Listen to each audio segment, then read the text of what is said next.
Hello students, welcome to my history channel history hub.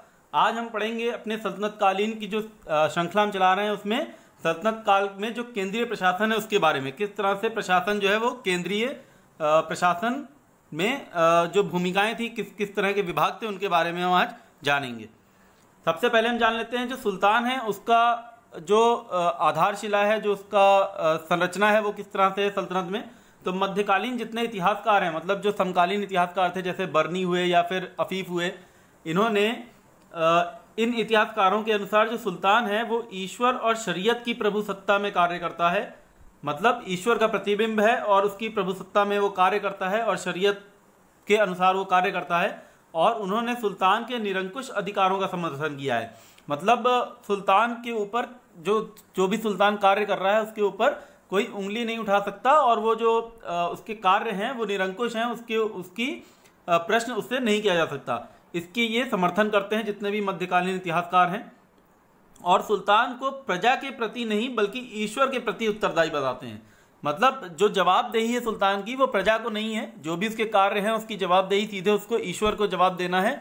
और ईश्वर ही उसको जब कयामत का दिन आएगा तो उठा के उससे सारे हिसाबों का सारे उसके कर्मों का हिसाब लेगा और प्रजा को उसको कोई जवाब नहीं देना अपने कार्यों का। ऐसा जो है, जो सल्तनत काल के जो इतिहासकार थे जो उस समय वहाँ पे जी रहे थे, उस समय अपनी जीविकाएं जो चला रहे थे, उन्होंने इस बात को प्रतिपादित किया है, इस धारणा को इन्होंने बनाया है। और जैसा कि बर्नी बोलता है कि सुल्तान का हृदय खुदा का दर्पण होता है, इसलिए उसके कार्यों पर उंगली नहीं उठाई जा सकती। मतलब जो उसके कार्य हैं वो किसी भी प्रश्न के अंदर दायरे में नहीं आते, कोई भी व्यक्ति उससे उसके कार्यों के लिए प्रश्न नहीं कर सकता। तो इस तरह से ये जो पूरा उसका शासन है वो पूरे एक तरह से निरंकुश शासन है, उसके ऊपर कोई भी अंकुश नहीं लगा पा रहा है।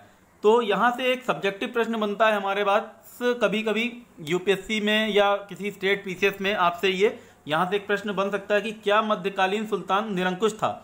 तो क्या ऐसा था कि उसके ऊपर कोई भी अंकुश नहीं था? यदि हम इसकी समीक्षा करें तो हम देखते हैं कि बहुत सारे उसके जो कार्य थे वो निरंकुश थे। जैसे वो अमीरों का जो नियुक्ति कर रहा है या इक्ताएं जो प्रणाली इक्ता की जो आवंटन कर रहा है वो निरंकुश है। उसके ऊपर वो जो चाहता है वो करता है और उसके ऊपर किसी भी ऐसी मंत्री परिषद या किसी का ऐसा कोई नियंत्रण नहीं है। लेकिन एक ऐसा तत्व है जो उसके कुछ कार्यों पे नियंत्रण करता है और वो तत्व था धर्म था, शरीयत थी। शासक द्वारा सत्ता के दुरुपयोग पर जो धर्म था वो एक संस्थात्मक नियंत्रण था। शासक को धर्म द्वारा निर्धारित व्यापक प्रयोजनों को पूरा करना पड़ता था और इसके द्वारा जो निर्धारित नैतिक और आचरण संबंधी जो मर्यादाएं हैं उनके मुताबिक ही उसको चलना पड़ता था। हालांकि ये एक बहुत ही वीक कड़ी है और इतना ज़्यादा मजबूत उसके ऊपर अंकुश ये स्थापित नहीं कर सकता धर्म। तो एक तरह से अगर हम देखा जाए तो बहुत हद तक जो शासक था वो निरंकुश था, उसके ऊपर धर्म थोड़ा सा अंकुश जरूर लगाता है कहीं ना कहीं। लेकिन जैसे कि जो शासक बहुत ज़्यादा मजबूत और जो शरीयत को नहीं मानते, जैसे अलाउद्दीन खिलजी था, हमने देखा, मोहम्मद बिन तुगलक था, जो इस्लामी कानूनों को धर्म को नहीं मानते इतना, उनके ऊपर वो जो धर्म जो अंकुश लगाना चाहता है वो धर्म का अंकुश भी उनके ऊपर नहीं लग पाता और वो पूर्ण रूप से निरंकुश शासन, निरंकुश राज सत्ता का निर्माण करते हैं। तो इस तरह से कहीं ना कहीं जो पूरा शासक था, जो सल्तनत काल का जो शासक रहा है, पूरा शासन रहा है पूरा, वो कहीं ना कहीं निरंकुश रहा है। तो यहाँ से हम सब्जेक्टिव प्रश्न का इस तरह से आंसर दे सकते हैं। और इसमें अगर हम बर्नी के इस वाक्य को कोट कर दें तो सोने पे सुहागा हो जाएगा। अगर हम लिख दें कि बर्नी का ऐसा मानना है कि सुल्तान का हृदय खुदा का दर्पण था, इसलिए उसके कार्यों पर उंगली नहीं उठाई जा सकती, ये कहीं ना कहीं दर्शाता है कि जो सल्तनत काल में जो सुल्तान थे उनका शासन एकदम निरंकुश था। अब हम आते हैं जो सल्तनत काल में जो अधिकारी रहे हैं, जो दरबारी रहे हैं और जो विभाग रहे हैं उनके बारे में हम कुछ पढ़ते हैं। तो सबसे पहला पद आता है नायब मामलिकात का। इसको उप सुल्तान भी कहा जा सकता है, डिप्टी एक तरह से रूलर है और सुल्तान का प्रतिनिधि है। मतलब सुल्तान की गैर हाजिरी में सुल्तान का प्रतिनिधि करता है ये। और जब हमने अपना राजनैतिक इतिहास पढ़ा था तो देखा था कि सर्वप्रथम बहराम शाह ने इस पद का सृजन किया था और इख्तियारुद्दीन ऐतगिन को इस पद पे उसने स्थापित किया था, नायब बनाया था अपना। और बलबन ने इस पद को, जब बलबन सुल्तान बनता है तो इस पद को समाप्त कर देता है। लेकिन फिर भी आगे चलकर ये पद पुनः स्थापित होता है और नायब आगे चल के भी नियुक्त किए जाते रहे। जैसे जब अलाउद्दीन खिलजी का शासन आया तो उसने मलिक कफूर को अपना नायक बनाया था और खुसरो मलिक भी बात आगे चल के नायब बनता है मलिक कफूर का। तो ये पद अब क्योंकि जो मलिक कफूर, जब हमने राजनीतिक पूरा षड्यंत्र देखा था तो हमने देखा था कि किस तरह से मलिक कफूर ने बहुत सारे षड्यंत्र करे और गद्दी हासिल कर ली, ऐसे ही खुसरो मलिक ने भी हासिल करी। तो इससे ये जो पद था नायब का, ये काफ़ी बदनाम हो गया था और आगे चल के तुगलकों ने इसको समाप्त कर दिया। हालांकि पूर्ण रूप से ये तब भी समाप्त नहीं हो पाया। आगे चल के जो लोदियों का काल आता है और जो सैयदों का काल आता है उसमें फिर से ये पद जो है लेकिन दूसरे नाम से स्थापित होता है। अब केंद्रीय प्रशासन के 4 प्रमुख विभाग हैं बर्नी के अनुसार। ये बर्नी ने इस पूरे जो इसका केंद्रीय जो प्रशासन है उसके बारे में पूरी इसने विस्तृत जानकारी दी है बर्नी ने अपनी किताब में। तो उसने 4 प्रमुख विभाग बताए हैं और इन चारों को सल्तनत काल का प्रमुख 4 स्तंभ बताया है जिसके ऊपर सल्तनत का पूरा शासन जो है वो आधारित किया गया है। सबसे पहला विभाग बताता है दीवाने विजारत। दीवाने विजारत जो है वो एक राजस्व विभाग है जिसमें वजीर है और हालांकि इसका काम केवल राजस्व नहीं है, और भी बहुत सारे काम हैं, हम आगे चल के देखेंगे, एक एक करके हम सबके बारे में पढ़ेंगे। दूसरा है दीवाने अर्ज, इसके बारे में हमने पिछले लेक्चर में भी बात की थी, सैन्य विभाग है ये। तीसरा है दीवाने इंशा, शाही पत्राचार विभाग है ये। और चौथा है दीवाने रसालत यानी कि विदेशी विभाग है। अब हम एक एक करके सबको पढ़ते हैं। सबसे पहले दीवाने विजारत है। बर्नी एक कथन बोलता है एक बुद्धिमान वजीर के बिना राजत्व व्यर्थ है। तो इस तरह से जो बर्नी है वो वजीर की जो महत्वता है, महत्वपूर्ण कितना है वजीर, उसके बारे में बता रहा है। और जो सल्तनत काल के वजीर थे उनको हम 2 श्रेणियों में बांट सकते हैं। पहला है वजीर तफवीज़। अब यहाँ से ऑब्जेक्टिव प्रश्न बनता है इसलिए आप इसको थोड़ा सा नोट डाउन करते रहिएगा। पहला है वजीर तफवीज़। इसकी जो शक्तियाँ थी वो असीमित थी, केवल इसके पास एक ही अधिकार नहीं था, अपना उत्तराधिकारी नियुक्त करना। तो अपना उत्तराधिकारी नियुक्त करने के अलावा इसके पास बहुत सारे ऐसे अधिकार थे, शक्तियाँ थीं, और सुल्तान के प्रतिनिधि की तरह भी ये काम कर सकता था। और सुल्तान के आज्ञा जो बार बार जो आज्ञाएं दी जाती हैं उनमें से कुछ आज्ञाएं ऐसी हैं जो वो सुल्तान से ना लेके खुद भी दे सकता था। दूसरा था वजीर ए तनफीज़। अब ये जो वजीर ए तनफीज़ था इसके पास अधिकार बहुत ही सीमित थे और ये केवल सुल्तान के जो आदेश हैं उन्हीं का पालन करता था। तो इस तरह से जो वजीर तफवीज़ है ये सुल्तान के आदेशों के बिना भी आगे बढ़ सकता है, लेकिन वजीर तनफीज़ जो है वो सुल्तान के आदेशों के बिना आगे नहीं बढ़ता था। वजीर जो था वो राज्य के 4 स्तंभों में से एक तो था, लेकिन उसका पद अन्य मंत्रियों का में प्रमुख भी था। अब जैसे कि मैंने आपको बताया 4 जो स्तंभ, 4 ये जो मंत्रालय हैं, 4 विभाग हैं, इनमें से एक ही है वजीर। बाकी सब में भी, तीनों में भी एक एक प्रमुख उनके हैं, अधिकारी हैं। लेकिन ये जो वजीर था ये बाकी के मंत्रियों पे भी नियंत्रण रखता था और उनके कार्यों का निरीक्षण भी करता था, किंतु वह विशेष रूप से वित्त और राजस्व विभाग का ही प्रमुख था। विशेष रूप से वित्त और राजस्व देखता था, लेकिन उसका कार्य जो था वो बाकी मंत्रियों के ऊपर निरीक्षण रखना भी था। इसके अलावा वो टकसालों, शाही इमारतों और कारखानों की देखरेख भी किया करता था। ये इसी विजारत जो विभाग है उसी के अधीन था। ये सब कारखाने और इमारतों का जो देखरेख है, सभी कर्मचारियों के वेतन पे नियंत्रण भी ये विभाग रखता था, दीवाने विजारत। इसके अलावा जितने भी प्रांतीय गवर्नर थे उनके हिसाब की जांच भी यही विभाग करता था। जैसे बलबन ने, जब हमने देखा कि किस तरह से ख्वाजा नाम का एक पद सृजन किया था, जब उसको बाकी की इक्ताओं से जो रेवेन्यू आता था, जो राजस्व आता था, उसकी जानकारी नहीं मिल पाती थी, तो उसने ख्वाजा पद का सृजन किया था। वो प्रांत में थे। तो ये जो विजारत है ये केंद्र में है। तो जितने भी प्रांतीय गवर्नर हैं या जितने भी ख्वाजा हैं वो अपने राजस्व का जो जितना भी लेखा जोखा है, जितना भी इंफॉर्मेशन है रिगार्डिंग रेवेन्यू, वो इसको दिया करते थे। और ये विजारत विभाग है ये पूरा साम्राज्य का लेखा जोखा इसके पास रहता था। शुरुआत में जो वजीर था वो सैनिक हुआ करता था, लेकिन आगे चल के इसका कार्य जो है वो निर्धारित हो गया। अब विजारत के जो उप विभाग हैं, उप विभाग मतलब उसके सब यानी कि इसके उप विभाग जो हैं वो कुछ इस प्रकार हैं। इसके पास बहुत सारे और भी विभाग थे इसके नियंत्रण में, छोटे छोटे। जैसे एक सबसे पहले अधिकारी भी थे कुछ, नायब वजीर।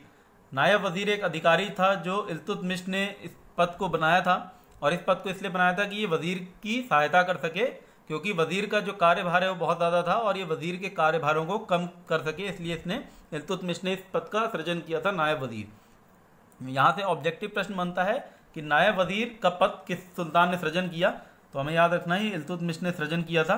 इसके अलावा मुशरिफ ए मुमालिक, अब ये मुशरिफ ए मुमालिक कौन है? ये एक महालेखाकार है, मतलब जितना भी राज्य में जितनी इनकम हो रही है, जितनी भी आय आ रही है, उसका हिसाब रखता है, उसका लेखा जोखा बनाता है, उसकी पूरी की पूरी एक तरह से लेजर बनाता है। तो हम इसको अकाउंटेंट के रूप में इसको देख सकते हैं। अगर हम मॉडर्न वर्ल्ड के बारे में थोड़ा सा इससे कंपेयर करें, तो आधुनिक जीवन से अगर हम कंपेयर करें, इसको तुलना करें, तो ये जो मुशरिफ है ये एक तरह का अकाउंटेंट है और इसका जो कार्यालय था इसको दीवाने अशरफ कहा जाता है। तो ये जो ऑफिस है वो दीवाने अशरफ है, लेकिन जो बंदा है वो है मुशरिफ। आप इस तरह से इसको कह सकते हैं कि ये एक अकाउंटेंट है जो कि सेक्रेटेरिएट में बैठ रहा है। तो जो सेक्रेटेरिएट है दैट इज़ दीवाने अशरफ, और जो बंदा है अकाउंटेंट है वो है मुशरिफ ए मुमालिक। इसके बाद है मुस्तौफ़ी ए मुमालिक। मुस्तौफ़ी ए मुमालिक जो है वो महालेखा परीक्षक है, मतलब जितना भी लेखा जोखा बन रहा है, जो आय हो रही है, जो व्यय हो रही है, मतलब जितना भी इनकम हो रहा है, जितना भी एक्सपेंडिचर हो रहा है, उसकी ये जांच करता था। मतलब एक तरह से ये ऑडिटर जनरल है और ये ऑडिट कर रहा है जितना भी हिसाब लेखा जोखा जो बना हुआ है, जो लेजर में बना हुआ है कि कितनी इनकम आई कहाँ से और कितना कहाँ खर्च हुआ, उसकी ये जाँच करने वाला जो अधिकारी है उसका नाम है मुस्तौफ़ी। तो ये दो अधिकारी बहुत ही महत्वपूर्ण है। मुशरिफ जो है वो लिखता है और मुस्तौफ़ी जो है उसको चेक करता है, तो ये हमें याद रखना है। इसके अलावा इसके पास बहुत सारे और भी, जैसे मैंने बताया, उप विभाग हैं। तो विभाग कौन कौन से हैं? दीवाने वाकुफ़। दीवाने वाकुफ़ की स्थापना जो है जलालुद्दीन ने की थी और इस विभाग का कार्य था व्यय के कागज़ों की देखभाल करना। अब जितने भी खर्चे हो रहे हैं, एक्सपेंडिचर हो रहा है, जो रिसिप्ट हैं उसकी, जो उसकी रसीदें हैं, उसकी देखभाल करता था कौन? दीवाने वाकुफ़। तो ये जो कार्यालय है ये भी दीवाने विजारत के ही अधीन है और ये मैंने क्विज़ में यहाँ से क्वेश्चन उठाया था, तो ये थोड़ा सा महत्वपूर्ण है, आप नोट कर सकते हैं। दीवाने मुस्तखराज, इसके अलावा दूसरा विभाग जो है इसकी स्थापना अलाउद्दीन ने की थी और इसका कार्य राजस्व एकत्रित करने वाले अधिकारियों के नाम जो बकाया राशि है उनकी जांच करना और उसे वसूल करना था। तो जब हमने अपना अलाउद्दीन का इतिहास पढ़ा था तो मैंने बताया था आपको इसके बारे में कि किस तरह से जो दोआब का क्षेत्र है वहाँ से बहुत ज़्यादा राजस्व वसूला जाने लग गया था और बहुत सारे अधिकारी थे ऐसे जिनके पास बकाया राशि होती थी, जो व्यक्तिगत धन के रूप में उसको रख लिया करते थे और कोष में जमा नहीं करते थे। तो उसके लिए दीवाने मुस्तखराज की स्थापना की थी अलाउद्दीन ने, जिससे कि ये जो विभाग है वो ये पता कर सके कि किस अधिकारी के पास कितनी बकाया राशि है और उसे वसूल कर सके। इतने सारे तंत्र होने के बाद भी, इतने सारे नियंत्रण तंत्र थे वजीर के पास, विजारत के पास, जैसे दीवाने वाकुफ़ हुआ, मुस्तखराज, इतना सारा सब कुछ लेखा जोखा था, इसके बाद भी जो अधिकारी थे वो अपने व्यक्तिगत लाभ के लिए अवैध रूप से धन संग्रह करते थे। तो इतना सारा कंट्रोल होने के बाद भी जितने भी ऑफिसर्स हैं, अधिकारी हैं, उनके पास इलीगल प्रॉपर्टी हुआ करती थी। जैसे हम आज के ज़माने में भी देखते हैं कि कितने सारा कानून बने हुए हैं, सब कुछ है, लेकिन नेताओं के पास बहुत सारा, या ऑफिसर्स अधिकारियों के पास बहुत सारा अवैध रूप से अभी भी धन कहीं ना कहीं हम समाचार में सुनते रहते हैं। तो ये सल्तनत काल में भी था, इतने सारे नियंत्रण होने के बाद भी। और इसके अलावा एक विभाग हम सुनते हैं दीवाने कोही, इसके बारे में मैंने बताया था आपको मोहम्मद बिन तुगलक के समय में। इसका कार्य ये था कि जिस भूमि पे कृषि ना होती हो उसको कृषि योग्य बनाना। तो जितनी भी भूमि पे कृषि हो रही है वो तो ठीक है, लेकिन इसके अलावा जो ऐसी भूमि है जो बंजर पड़ी है बहुत सालों से, या किसी कारणवश पिछले 2-3 वर्ष में उसमें कृषि नहीं हो पाई, तो उसको वापस से कृषि में जोड़ना इसका काम था दीवाने कोही का। तुगलक जो वंश का जब शासन आया उस समय विजारत का चरमोत्कर्ष काल माना जाता है, उसको स्वर्ण युग बोला जाता है विजारत विभाग का, क्योंकि इस समय जो वजीर था वो बहुत शक्तिशाली हो गया था, उसके पास अधिकार भी बहुत थे।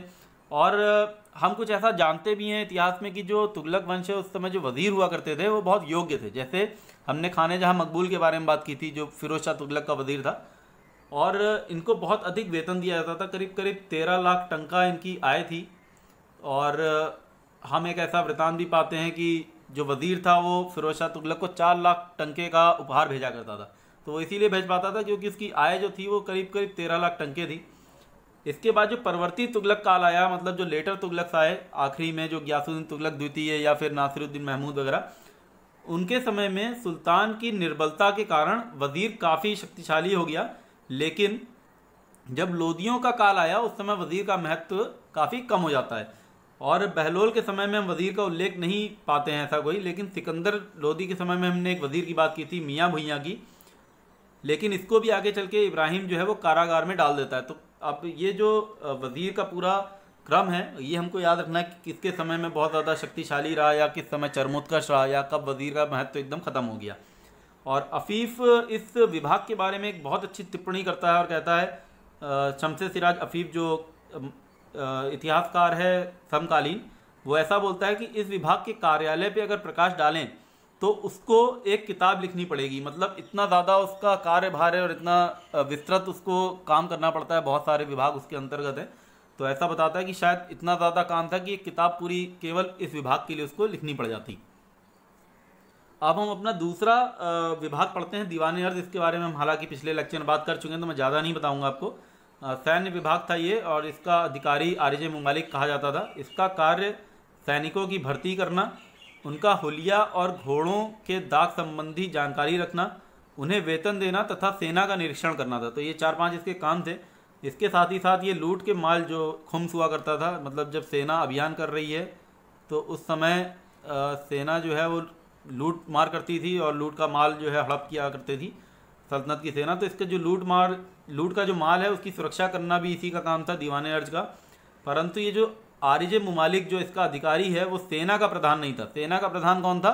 सेना का प्रधान हमेशा सुल्तान है। तो ये हमें याद रखना है। ऑब्जेक्टिव में यहाँ से प्रश्न बनता है कन्फ्यूजन क्रिएट करने के लिए, क्योंकि हम सेना के बारे में पढ़ रहे हैं, सैन्य विभाग है, तो लोगों को ऐसा लगता है कि इसका जो अधिकारी है वो सेना का प्रधान है। हालांकि वो सेना का प्रधान हमेशा सुल्तान ही रहेगा और उसके नीचे खान, जो मैंने पिछले लेक्चर में बात की थी।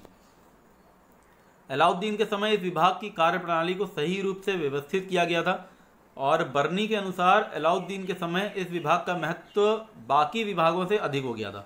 तो ऐसा बर्नी बताता है हमें क्यों अधिक हो गया था, क्योंकि हमें पता है कि जो अलाउद्दीन की जितनी भी नीतियाँ थी वो सैन्य विस्तार के ऊपर आधारित थी। उसको अपने जो साम्राज्यवाद नीति थी वो इसीलिए अपना पाया अच्छी, क्योंकि उसने सेना के ऊपर बहुत बल दिया।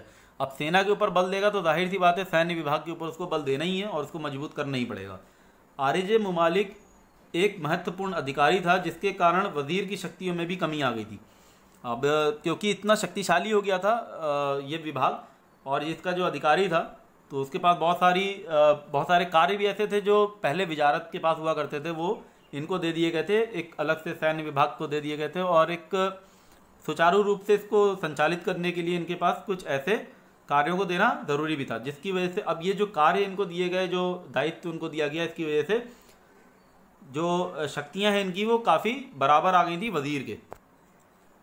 अब तीसरे विभाग की बात कर लेते हैं हम, दीवान इंशा।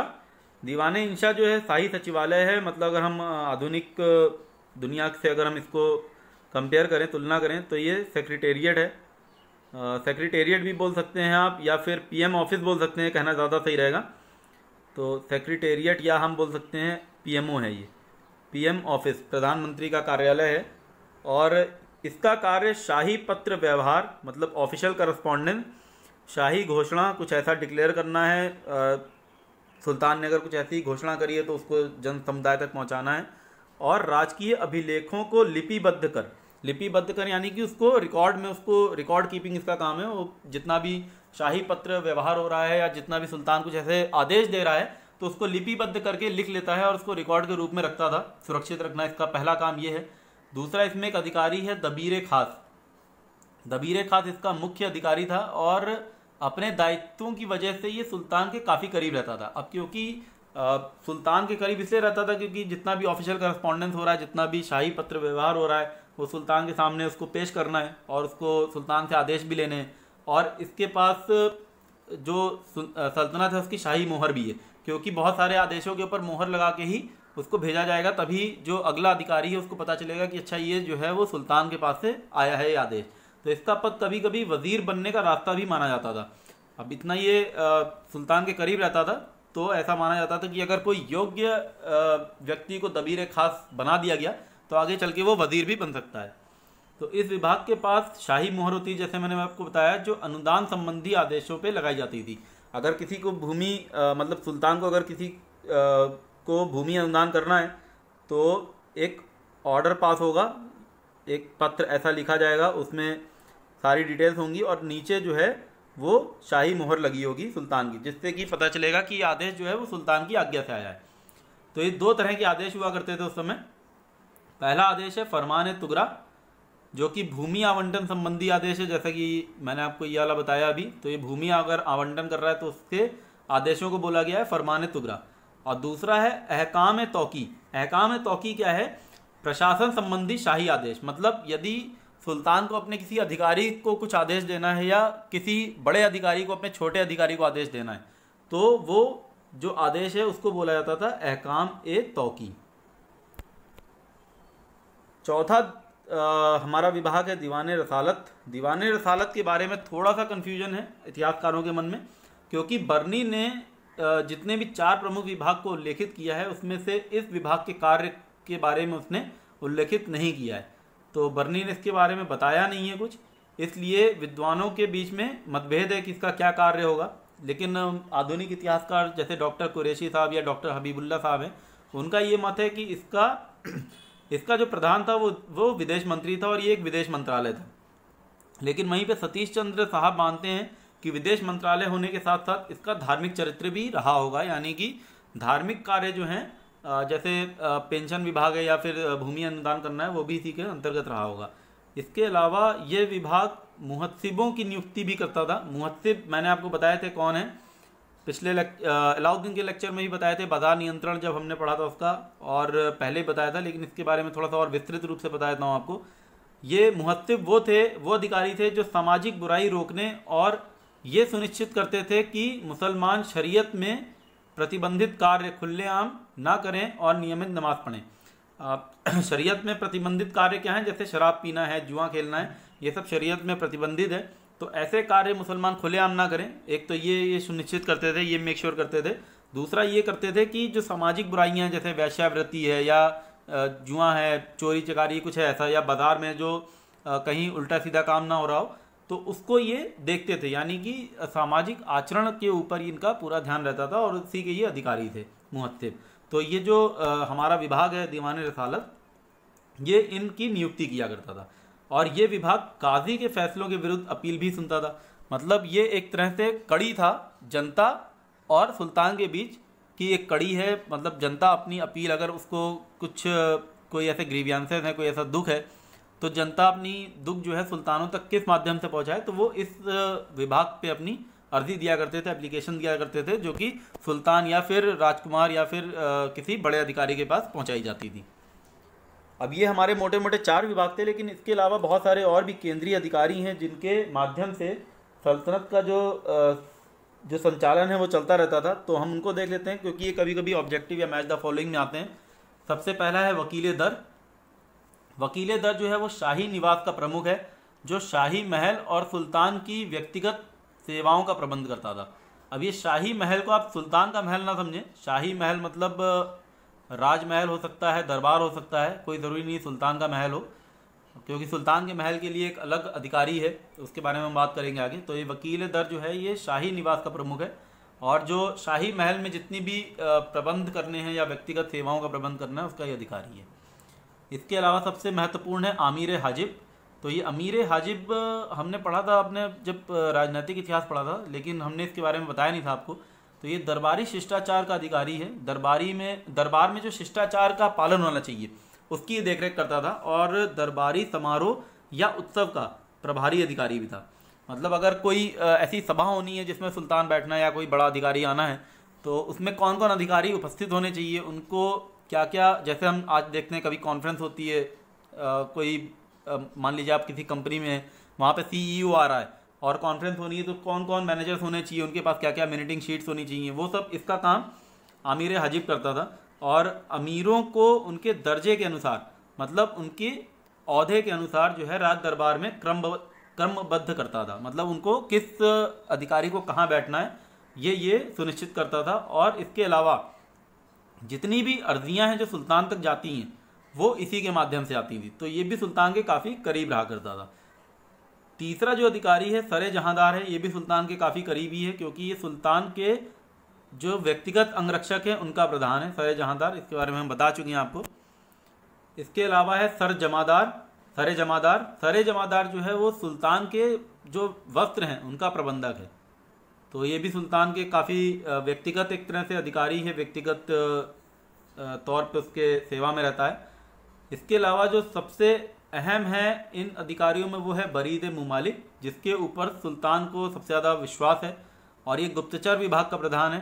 डाक व्यवस्था जो थी वो भी इसी बरीद मुमालिक के अंदर थी। तो यहाँ से ऑब्जेक्टिव प्रश्न बनता है कि डाक विभाग किस अधिकारी के अंदर थी। तो ये हमको याद रखना है, बरीद मुमालिक के अंडर ही, उसके अधीन ही डाक व्यवस्था पूरी कार्यरत हुआ करती थी।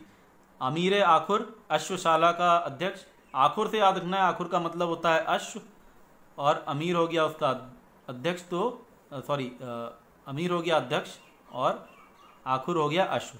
तो आखुर का मतलब अश्व हो गया, अश्वशाला का जो अधिकारी वो अमीर आखुर। इसके अलावा शहनाए पील, हाथियों का अधीक्षक। पील का मतलब ही होता है हाथी और शहना मतलब उसका अध्यक्ष, तो शहनाए पील हाथियों का अध्यक्ष। इसके अलावा है दीवाने इश्तिहाक, ये एक विभाग है, ये अधिकारी नहीं है, ये एक विभाग है दीवाने इश्तिहाक, और ये मुस्लिम विद्वानों और धर्मशास्त्रियों को वृत्ति प्रदान करना इसका काम था, जिसको हम पेंशन विभाग भी बोलते हैं। कभी जब हमने फिरोज तुगलक के बारे में पढ़ा था तो बताया था इसके बारे में, इसकी स्थापना फिरोज तुगलक ने की है, इश्तिहाक मतलब पेंशन विभाग की। आखिरी में हम देख लेते हैं कुछ 3-4 और बचे हैं। खासादार जो है वो सुल्तान का व्यक्तिगत सेवक है। प्रमुख फर्राश जो है वो शाही तंबू या साज सज्जा सामग्री का प्रबंधक है। और अमीर मजलिस, ये हमारा आखिरी अधिकारी है आज का। अमीर मजलिस जो है वो सुल्तान के महल का प्रबंधक है। जैसे मैंने आपको बताया था पहले वकील दर, तो वकील दर जो था वो शाही महल मतलब जितना भी दरबार या शाही महल जितने भी उनके प्रबंधक था, लेकिन सुल्तान का व्यक्तिगत एक महल जो है उसका अलग से एक अधिकारी है जिसका नाम है अमीर मजलिस, और ये दावतों का भी प्रबंध किया करता था, आयोजन किया करता था। तो ये हमारा आज का लेक्चर था जो कि केंद्रीय प्रशासन के ऊपर स्थापित था पूरा, और हमने दिल्ली का केंद्रीय प्रशासन पढ़ लिया है। अगले लेक्चर में हम दिल्ली का प्रांतीय प्रशासन पढ़ेंगे, और ये हमारी सल्तनत की जो सीरीज़ है उसमें प्रशासन का भाग खत्म हो जाएगा। इसके बाद हम आर्थिक व्यवस्था जो है उसके बारे में पढ़ के सल्तनत की सीरीज़ को ख़त्म करेंगे। तो अगर आपने चैनल अभी तक सब्सक्राइब ना किया हो तो इसको सब्सक्राइब कर लें, जिससे आपको आने वाले जितने भी हमारे लेक्चर हैं उनका नोटिफिकेशन मिलता रहेगा। तब तक के लिए धन्यवाद।